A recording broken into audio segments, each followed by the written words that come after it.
बोलिए गौरी गोपाल भगवान की। आध्यात्म जगत से जुड़ा हुआ प्रश्न जिनका भी है आज आप पूछ सकते हैं, और जो YouTube पर जुड़ रहे हैं आप सब चैनल को सब्सक्राइब कर लीजिएगा और शेयर कीजिएगा। जिनका भी प्रश्न है हाथ उठाओ। जो धर्म परिवर्तन लोग कर लेते हैं, सनातन धर्म को छोड़ के दूसरे धर्म में चले जाए। तो राधे राधे दोस्तों, स्वागत है आपका हमारे YouTube channel reaction by Usha में। बात करेंगे हम आज ऐसी स्त्री की जो कि पंडाल में आती है और कहती है गुरुजी आप हमें 10 सनातन धर्म की विशेषताएं समझाइए। तो दोस्तों देखते हैं कि वो 10 सनातन धर्म की विशेषताएं क्या है। आज का वीडियो बहुत ही इंटरेस्टिंग होने वाला है, बने रहिए आज के वीडियो के अंत तक। गुरुजी हमें पूछना है कि सनातन धर्म की 10 विशेषताएं बताएं। माइक पास में लो। अच्छा ले। सनातन धर्म की 10 विशेषताएं बताएं ताकि जो धर्म परिवर्तन लोग कर लेते हैं, सनातन धर्म को छोड़ के दूसरे धर्म में चले जाते हैं, उनको रोक सके। क्या बोलकर रोक सकते हैं? ऐसी कोई 10 विशेषता। सनातन धर्म की पहली विशेषता ये है कि हमारे धर्म में नारी को भी भगवान का दर्जा दिया गया है। दुर्गा दुनिया में कहीं किसी के पास नारी को भगवान के समक्ष नहीं खड़ा किया गया। हमारे यहाँ नारी को सम्मान इतना है कि भगवान का दर्जा दिया गया। दूसरा, सनातन धर्म की विशेषता ये है कि हम अपनी माता को भगवान कहते, मातृ देवो भव, माता को भगवान का सम्मान देते हैं। हमारे यहाँ पितृ देवो भव, पिता को भगवान का दर्जा दिया गया। अतिथि देवो, हमारे द्वार पर कोई अतिथि आ जाए हम उसे भगवान का दर्जा देते हैं, उसकी सेवा करते हैं। आचार्य देवो भव, जो हमें ज्ञान देते हैं गुरुजन, हम उन्हें भगवान के तुल्य मानते हैं। हमारे धर्म में दया है। सब गिनते जाना कितनी बातें हो गई। दया है हमारे यहाँ। क्या है? दया। दुनिया में सब मार काट करते हैं, कोई बकरे को काट रहा, कोई गाय को काट रहा, कोई सुअर को काट रहा है, लेकिन हमारे यहाँ कोई केक काट रहा है, कोई सुअर काट रहा है, कोई बकरा काट रहा है। हमारे यहाँ लड्डू बांटकर, मिठाई बांटकर, दिया जलाकर उत्सव मनाए जाते हैं, ना कि किसी का खून बहाकर। सही बात। ये सनातन धर्म की विशेषता है। दया पूरी दुनिया में सनातनियों के पास है। सनातन ही कहता है कि विश्व का कल्याण हो। पूरी दुनिया विश्व का कल्याण नहीं, केवल अपना कल्याण चाहती है, पर हिंदू सनातनी पूरे विश्व का कल्याण चाहते, इसलिए जयकारा लगाते हैं विश्व का कल्याण हो। एक हिंदू है जो कहता है कि अधर्म का नाश हो। हम व्यक्ति का नाश कभी नहीं करते, ना व्यक्ति का नाश चाहते हैं। व्यक्ति के अंदर की बुराई का नाश करते हैं और बुराई का नाश चाहते हैं। आप बुरे नहीं होते, आपके अंदर की बुराई बुरी होती है। हम व्यक्ति के दुश्मन नहीं है, हम व्यक्ति के भीतर की बुराई के दुश्मन है, इसलिए अधर्म का नाश हो कहा जाता है। हिंदू धर्म की विशेषता है कि हिंदू धर्म की एक बहुत अच्छी व्यवस्था है ब्राह्मण क्षत्रिय वैश्य शूद्र की, जहां पर हम लोग अपने अपने कार्य में लगे रहें और एक दूसरे से भाईचारे के रूप में रहते हैं। हम हिंदू सनातन धर्म के लोग, हमारी बेटी का ब्याह होता है तो बेटी के ब्याह में ब्राह्मण की भी जरूरत पड़ती है, क्षत्रिय की जरूरत भी पड़ती है, वैश्य की जरूरत भी पड़ती है और शूद्र की जरूरत भी पड़ती है। जितने सारे काम है शूद्र भाइयों के द्वारा संपन्न, बिना उनके विवाह संपन्न नहीं होता। आप पूरा विधि विधान विधिवत जब देखेंगे तो एक काम, अब देखो विवाह में जब विवाह होता है तो मंत्र कौन पढ़ता है? ब्राह्मण। लेकिन दुल्हा के पास कटार होती है, वो क्षत्रिय का प्रतीक है कि नहीं? हर दुल्हा के पास क्या होती है? कटार। कहीं तलवार लेके चलने की, वो क्षत्रिय का, ब्राह्मण का भी ब्याह है तो क्षत्रिय तलवार लेके चल, वो ब्राह्मण क्षत्रिय का प्रतीक है, क्षत्रित्व को वो दर्शा रही है तलवार, है ना। वैश्य कहाँ काम आता है विवाह में? अरे वैश्य के घर से ही, व्यापारी के घर से खाद्य राशन कहाँ से लाते हो? शादी ब्याह में, है ना, जरूरत पड़ती है उसकी। और हमारे यहाँ पाँव में माहौर लगाने वाला, घर में छोटे छोटे जो काम होते सब करने वाले शूद्र भाई, मतलब हमारी इतनी अच्छी व्यवस्था है कि एक बेटी का ब्याह हो तो हम चारों भाई इकट्ठे हो जाते हैं एक जगह, ब्राह्मण क्षत्रिय वैश्य शूद्र। हम संगठित रहते हैं, लेकिन कुछ लोगों ने जातिवाद का जहर घोल के हम लोगों को आपस में लड़ा दिया, ये बाद का विषय हो गया। तो सनातन धर्म संगठन का प्रतीक है। सनातन में जितना संगठन था उतना कहीं नहीं था, लेकिन बिखर गए लोगों ने, जयचंद्र जैसे लोगों ने लड़ाया बाद में। तो हिंदू धर्म की विशेषता, इतनी विशेषताएं हैं कि हम हिंदू प्रकृति के पुजारी हैं। हम किसकी पूजा करते हैं? पीपल की, नीम की, जल की, पहाड़ों की, गिरिराज जी की पूजा। हम प्रकृति के पुजारी हैं। दुनिया आज जाने की प्रकृति की कितनी आवश्यकता। गर्मी पड़ी, लोगों ने कहा पेड़ लगाओ। भाई तुम पेड़ आज लगाने का कह रहे हो, हमारे ऋषि मुनियों ने अनादिकाल से पेड़ की पूजा करने का क्या उद्देश्य है कि हम वृक्षों का आदर करें, सम्मान करें, है ना। तुलसी से लेकर पट तक का हम पूजा करते हैं। ये हिंदू धर्म की विशेषता है। हिंदू धर्म की विशेषता और है, हिंदू धर्म की विशेषता है कि हिंदू ही पूरी दुनिया में कैसा है जो पूरी दुनिया को ज्ञान दे करके उसका मार्गदर्शन करता है। इसलिए भारत को विश्व गुरु कहा जाता है। भारत ने दुनिया को शून्य दिया, भारत ने दुनिया को दशमलव दिया। हम सनातनियों ने, आर्यभट्ट कौन थे? सनातनी थे। आर्यभट्ट सनातनी थे जिन्होंने शून्य दे करके दुनिया को 10 के पहाड़ा पढ़ाया। तो ये दुनिया सनातन इतना है, सूर्य से लेकर चांद तक, पृथ्वी से लेकर आकाश तक, ऊपर से लेकर नीचे तक। हमारे यहाँ एक सागर का नाम है हिंद महासागर, हिंदुओं के नाम से हिंद। विंध्य हिमाचल यमुना गंगा उच्छल जलधि तरंग।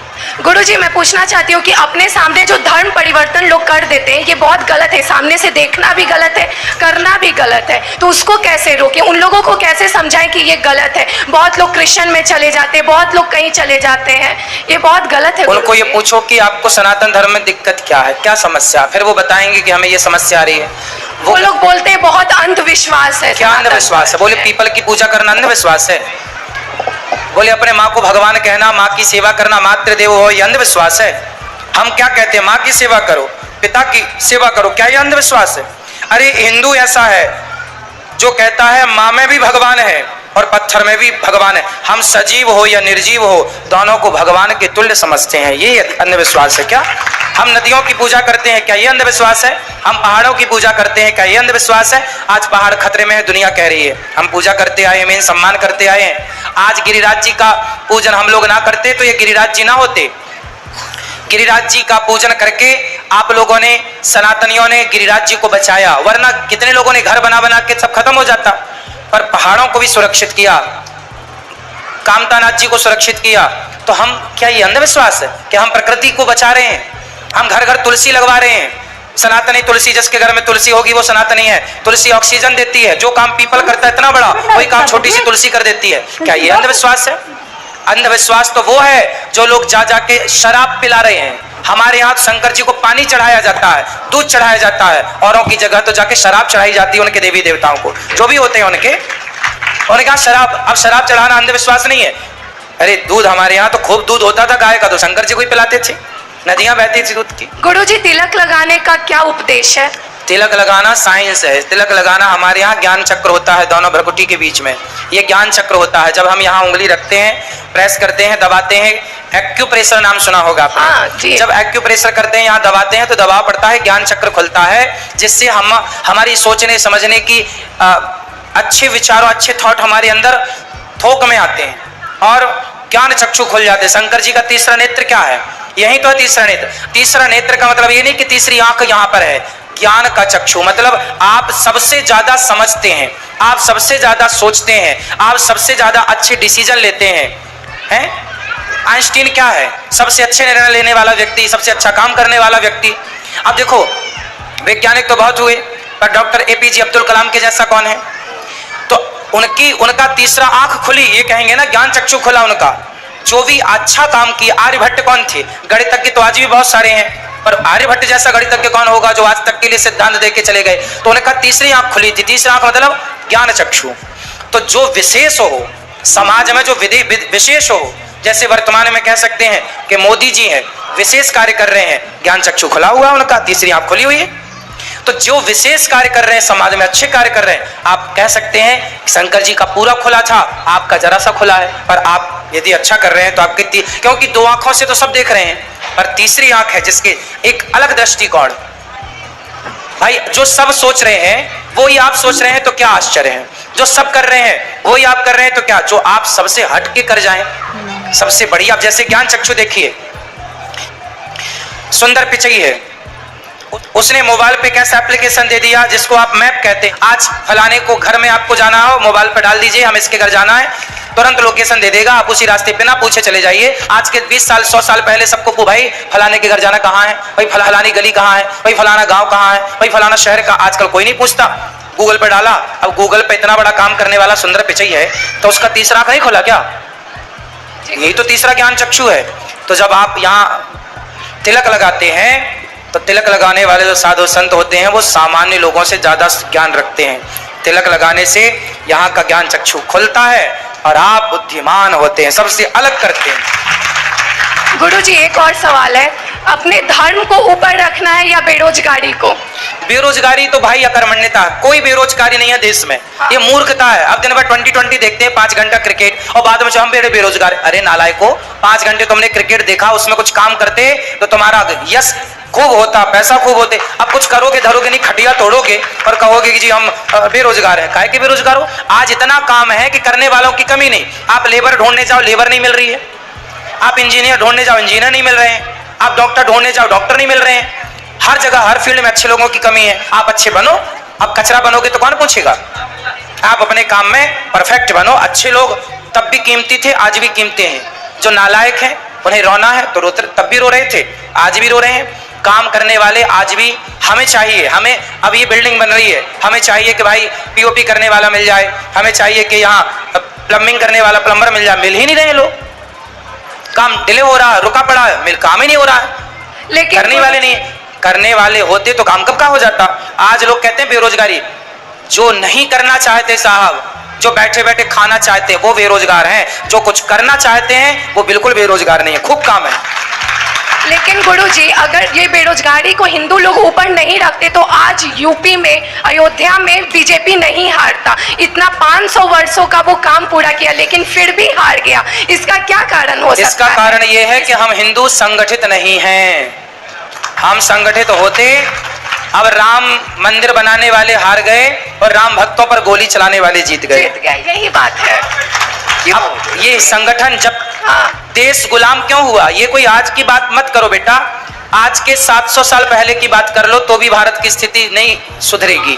पहले भी मुगल आए तो हम एक राजा दूसरे राजा से लड़ गया। अंग्रेज आए, अंग्रेजों ने एक राजा को दूसरे, अंग्रेजों ने नारा दिया था फूट डालो शासन करो। ये तो खंजर घोंपने ये हिंदू लोग समझते नहीं है कि हमें आपस में संगठित रहना चाहिए। जो सनातन को लेके चल रहे हैं उस सनातनी का कभी साथ मत छोड़ देना, वरना बहुत बड़ी क्षति होगी समाज की। एक लास्ट प्रश्न है गुरुजी, अपने माइंड को पॉजिटिविटी कैसे रखें? मतलब बहुत नेगेटिविटी माइंड में भर जाता है, नकारात्मक ऊर्जा ज्यादा रहता है पॉजिटिव माइंड में। एक गिलास में गंदा पानी भरा है, हाँ। बताओ उस गंदे पानी को साफ पानी में कैसे बदलें? आप बताओ। गंदे पानी को साफ पानी में कैसे तब्दील करें? पता नहीं गुरुजी। गंदा पानी भरा है एक बाल्टी में या एक गिलास में, आप उसमें साफ पानी डालते रहिए। क्या करते रहिए? केवल साफ पानी डालते रहिए, डालते रहिए, डालते रहिए, डालते रहिए। आप देखेंगे कि वो गंदा पानी अपने आप भर जाएगा और गिलास साफ पानी से भर जाएगी। जब अंदर नेगेटिव ज्यादा हो, नेगेटिविटी ज्यादा हो, तो पॉजिटिविटी से अपने आप को इतना भर लो कि नेगेटिविटी अपने आप बह जाए, समाप्त हो जाए। पॉजिटिविटी की ज्यादा जरूरत है। धन्यवाद गुरुजी। राधे। तो देखा दोस्तों कि जैसे उस स्त्री ने बोला कि आप हमें 10 सनातन धर्म के विशेषताएं के बारे में बताइए, तो हमारे गुरुजी ने वो सारे क्वेश्चन आंसर 10 विशेषताएं बहुत अच्छे से समझाई, आप सबने सुनी भी होंगी। तो दोस्तों आज की इस वीडियो से आपको जो भी ज्ञान प्राप्त हुआ हो आप हमें कमेंट बॉक्स में कमेंट करके जरूर बताएं। और हाँ, अभी तक अगर आपने हमारे चैनल को सब्सक्राइब नहीं किया है तो हमारे चैनल को सब्सक्राइब कर लें, हमारी वीडियो को लाइक कर दें और बेल वाला बटन दबाना बिल्कुल ना भूलें। अगर आप बेल वाला बटन दबाएंगे तो हमारी सारी वीडियो आपके पास पहुंचती रहेंगी। और हाँ, हमारी वीडियो को ज़्यादा से ज़्यादा शेयर करें और कमेंट में राधे राधे लिखना बिल्कुल ना भूलें। मिलेंगे ऐसे ही किसी अन्य वीडियो के साथ, तब तक के लिए राधे राधे।